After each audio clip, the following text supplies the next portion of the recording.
네, 3주 앞으로 다가온 6.3 대선의 주요 포인트와 전망, 각 당 선거 캠프 핵심 관계자들에게 직접 들어봅니다. 네, 오늘은 민주당 김경수 총괄선대위원장 스튜디오에 나와 있습니다. 어서 오십시오. 안녕하십니까? 예, 반갑습니다. 네, 경선 이후 첫 방송 출연인 걸로 알고 있는데요. 예, 그렇습니다. 예, 소회는 어떠신지, 그리고 경선의 성과랄까요? 좀 어떻게 자평하시는지도 궁금하네요.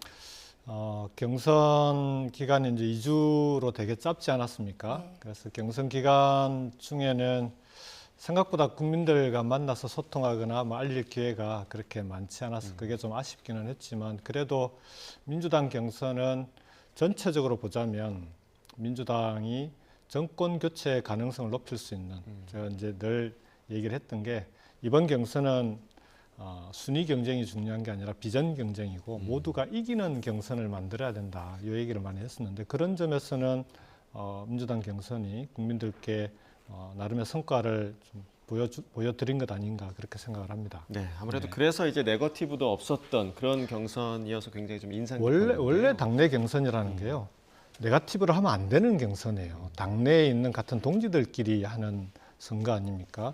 네거티브 없이 비전과 정책으로 승부하고, 결과가 나오면 선출된 후보를 중심으로 깨끗이 승복하고 자기 선거처럼 발로 뛰어야 된다. 이게 당내 경선의 기본 원칙이에요. 예. 근데 그동안에는 경선 끝나고 나면 선출된 후보가 낙선한 후보를 찾아가서 도와달라고 부탁하고, 이게 사실은 비정상적인 거죠. 그래서 네. 이번 민주당 경선은 그런 점에서 당내 경선에 좀 새로운 관행과 문화를 만들자, 그런 취지로 진행이 됐고, 저는 그런 점에서는 꽤 성과가 있었다고 생각합니다. 예. 자, 이제 대선 이야기를 본격적으로 좀 해보겠습니다. 네. 경선 뒤에 직후에 이제 민주당 선대위 총괄본부장으로 합류를 하셨는데, 이번 대선의 민주당 전략을 좀 한마디로 표현하자면 어떤 게 좀 있을까요? 계엄과 내란으로 만들어진 조기 대선 아니겠습니까? 그리고 국가가 총체적으로 위기인 상황에서 치러지고, 다음 정부는 인수위도 없이 출범을 해야 됩니다. 준비된 대통령 후보가 아니면, 그리고 유능한 일꾼이 아니면 이 위기를 극복하는 것은 불가능합니다. 그래서 이번 대선은 계엄과 내란으로 치러지는 조기 대선인 만큼 어떻게 하면 내란을 극복할 수 있느냐, 두 번째는 이 위기 상황을 극복할 수 있는 유능한 일꾼이 누구냐, 준비된 대통령 후보가 누구냐를 선택하는 그런 대선이어야 하고, 그런 점에서 우리 민주당의 이재명 후보가 그동안 보여온 여러 가지 성과라든지, 그동안 오랫동안 준비해왔던 대선 준비 과정에서의 정책과 비전이라든지, 이런 부분에서는 다른 후보들을 압도하고 있는 것 아니냐, 그렇게 생각을 합니다. 네, 자, 상대 정당이긴 하지만 국민의힘 상황을 좀 보도록 하겠습니다. 네네. 지난 주말에 이제 국민의힘이 후보 교체 사태로 극심한 내홍을 맞습니다. 겪은 끝에 예. 김문수 후보가 자리를 지켰잖아요. 맞습니다. 예. 그 일련의 상황들 좀 어떻게 보셨습니까? 국민들께서도 비슷한 느낌을 받으셨을 텐데, 이틀 동안 밤샘 하면서 좀 약간 막장 드라마를 보는 느낌.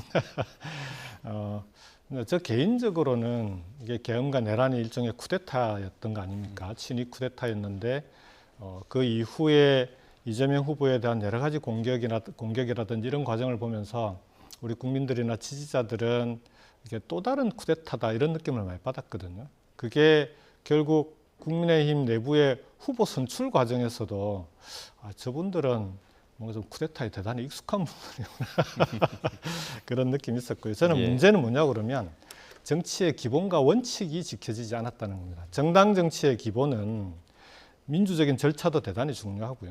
그것보다 국민들의 세금으로 1년에 400억 내지 500억 정도의 정당 보조금을, 국고 보조금을 지급을 합니다. 예. 지급하는 제일 큰 이유는 정당이 당내에서 정치 지도자 또는 정치적인 인재를 잘 길러서 다음 차기 지도자, 정치 지도자들을 배출해내고, 그걸 통해서 집권을 하고 대한민국을 잘 이끌어달라, 이런 차원에서 지급을 하는 건데, 이게 선거 대선 때마다 당내에서 후보자를 배출해내는 것보다는 밖에서 꼬아야 되고 용병을 데려와야 되고 계속 반복되고 있는 것 아닙니까? 그래서 이런 식이라면 국민의힘이 과연 정당으로서의 존재 가치가 있는지를 좀 되돌아봐야 된다. 이제는 기본과 원칙을 지키는 게 중요하다, 이렇게 생각을 합니다. 예.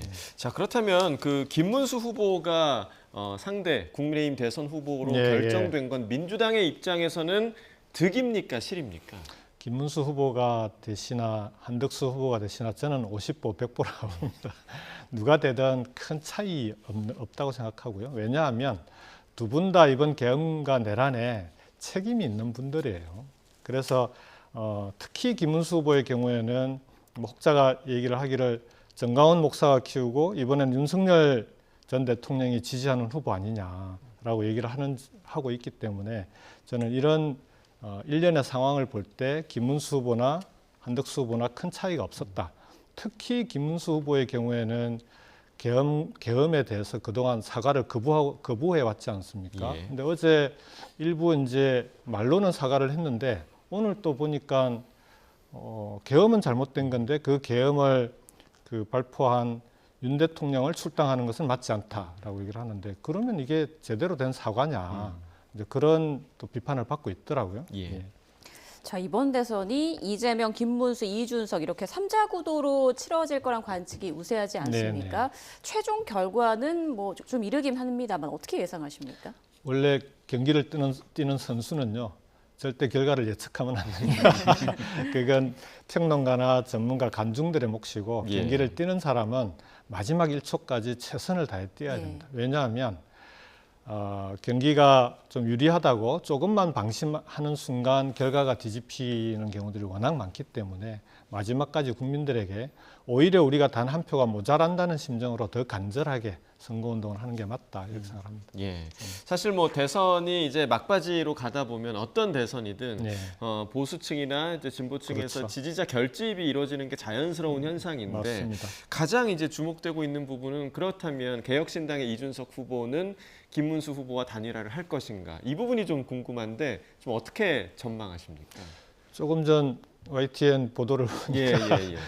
이준석 후보가 뭐 아예 그럴 가능성이 없다고 딱 예. 잘라 얘기를 하시더라고요. 예. 오히려 그런 얘기 좀 안 해줬으면 좋겠다고 하시던데 실제 이준석 후보 입장에서는 김문수 후보랑 손을 잡을 하등의 이유가 없지 않나 개인적으로 저는 그렇게 생각합니다. 예.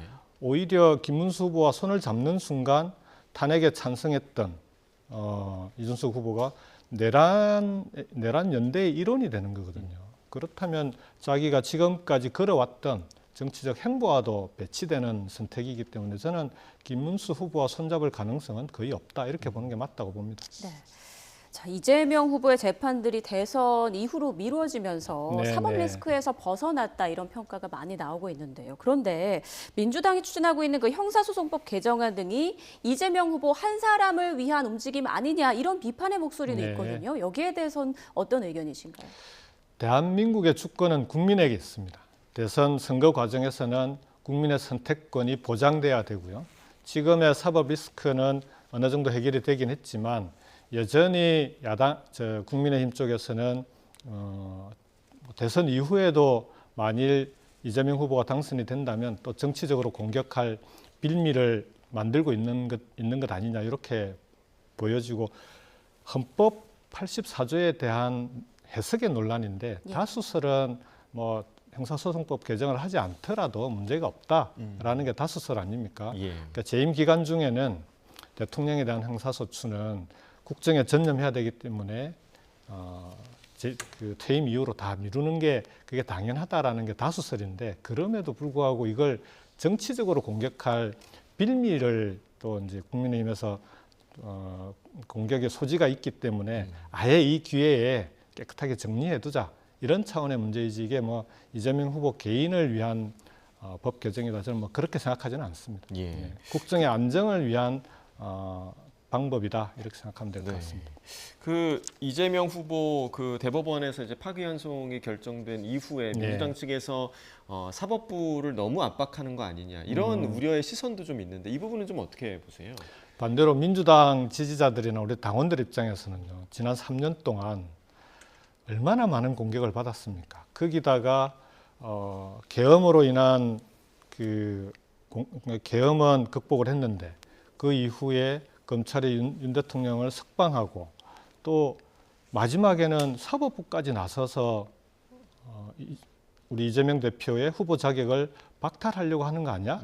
이런 이제 의심을 안 할 수 없는 상황인 거죠. 그런 상황에서 더 이상 대법원이 특히 대법원 전체라기보다는 저는 대법원장의 문제였다고 보고요. 예. 대법원장이 다른 대법관들을 어떻게든 뭐 이번 과정에서 끌어들였다라고 보는데 대법원장에 대해서는 뭔가 확실하게 더 이상 대선에 개입하지 못하도록 하는 그런 경고가 반드시 필요하다. 그런 점에서 지금 민주당이 청문회나 뭐 탄핵 얘기가 나오는데 그걸 탄핵을 꼭 하겠다라는 게 예. 아니라 지금처럼 또다시 사법부에서 대선에 개입한다면 그때는 확실하게 그렇게 추진할 수 있다라는 그런 경고의 의미가 있는 거죠. 그런 차원에서는 방어적인 의미로 보는 게 맞는 거 아니냐 이렇게 생각합니다. 네. 앞서 끝까지 방심하지 않겠다 이런 말씀해 주셨는데요. 예. 이제 대선이 3주 남았습니다. 네. 민주당 입장에서 앞으로 남은 변수는 좀 뭐라고 보고 있습니까?